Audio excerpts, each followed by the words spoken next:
मत होइए, आपका वजूद छोटा नहीं और आप वो भी कर सकते हैं जो शायद किसी ने सोचा नहीं। हाय गाइस, मेरा नाम पीयूष है और मेरे चैनल एजुकेशन विद मोटिवेशन में आप लोगों का फिर से एक बार बहुत बहुत स्वागत है। हर रोज की तरह आज भी एक बहुत अच्छी मोटिवेशनल कहानी मैं आप लोगों के लिए लेके आया हूँ।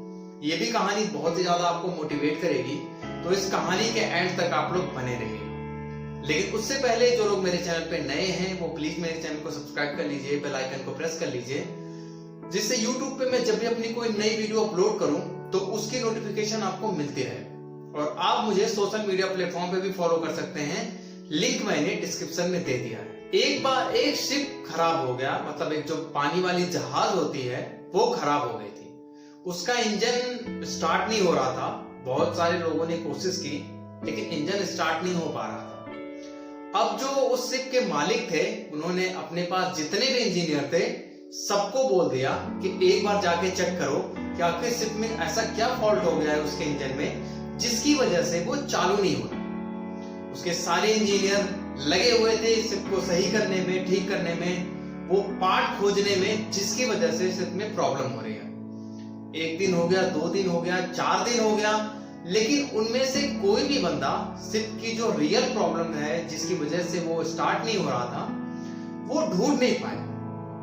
थक के, हार के, परेशान होकर के जो शिप के ओनर थे उन्होंने एक अलग इंजीनियर को हायर किया जो शिप को बनाने में एक्सपर्ट था। तो वो इंजीनियर अगले दिन बुलाया गया। वो इंजीनियर आया और वो जो उस शिप के पहले के इंजीनियर थे, जो शिप के ओनर थे, जिन्होंने अपने एम्प्लॉय रख रखे थे, उनके साथ वो पूरे शिप को घूमा। जो बंदा दोबारा से इंजीनियर बाहर से आया हुआ था उस शिप को सही करने के लिए, वो उस शिप के जो पुराने एम्प्लॉय थे उनके साथ 2 घंटे तक पूरे उस शिप का चक्कर लगाता रहा। अंदर जाकर के उसने एक एक चीज देखी कि कहां पे क्या प्रॉब्लम हो सकती है। 2 घंटे उस शिप के अंदर घूमने के बाद वो मालिक से कहता है कि ठीक है, मैं ये जो नाव है उसको सही कर दूंगा, आप एक हथौड़ा मंगाइए। तो तुरंत एक हथौड़ा लाया जाता है।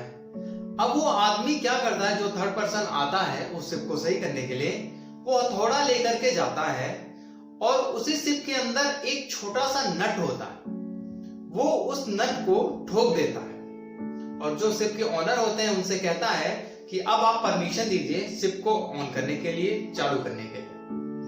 तो वो जो ओनर होते हैं वो शिप को चालू करने के लिए परमिशन देते हैं। तो जो आदमी शिप को चलाता है वो जाके चाबी लगाता है, ऑन करता है और शिप जो है वो स्टार्ट हो जाती है।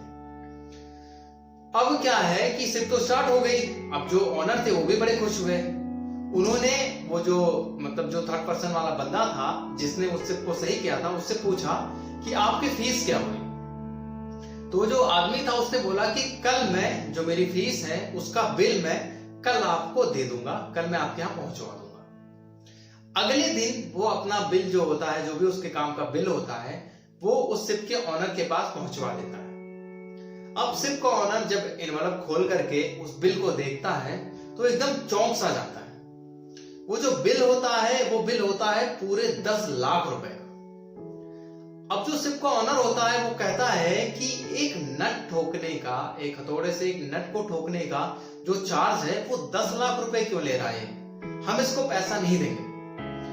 तो वो क्या करता है, फिर उस शिप वाले बंदे को जिसने शिप सही किया था उसको फोन करता है, जो ओनर होता है, कि एक काम करिए, आपने ये जो 10 लाख रुपए का बिल मुझको दिया है, आप इस बिल का मुझे ब्रेकअप भी भेजिए कि आप ये 10 लाख रुपए शिप में किस किस हिस्से के लिए ले रहे हैं। आप मतलब शिप में आपने जैसे आपने एग्जीक्यूट किया तो उसका कितना पैसा, आपने वर्क किया तो उसका कितना पैसा, इस हिसाब से एक ब्रेकअप बना करके आप मुझको दीजिए।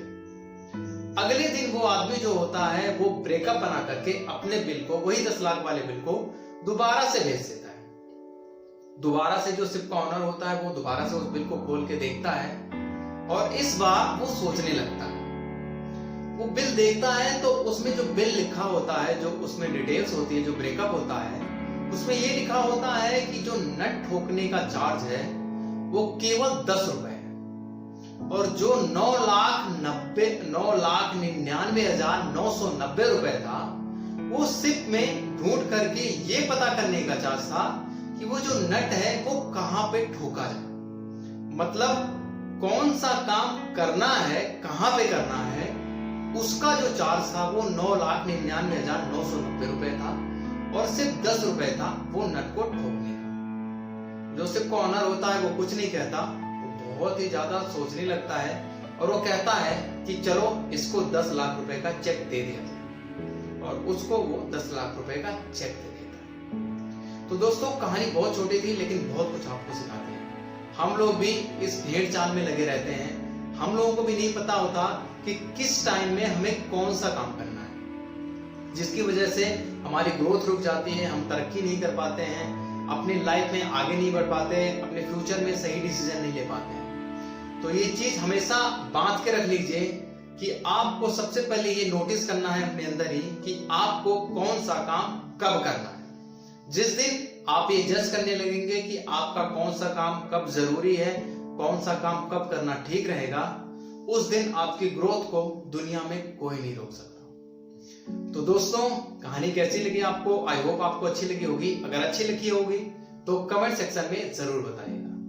तो फिर आप में भी है अगर ये बात, तो सुनते रहिए हर रोज एक नई कहानी पीयूष के साथ, क्योंकि कहानियां कभी भूलती नहीं और आपको कुछ ना कुछ जरूर सिखाती है। तो हंसते रहिए, मुस्कुराते रहिए, मिलते हैं एक नई कहानी में, तब तक अपना ख्याल रखिए।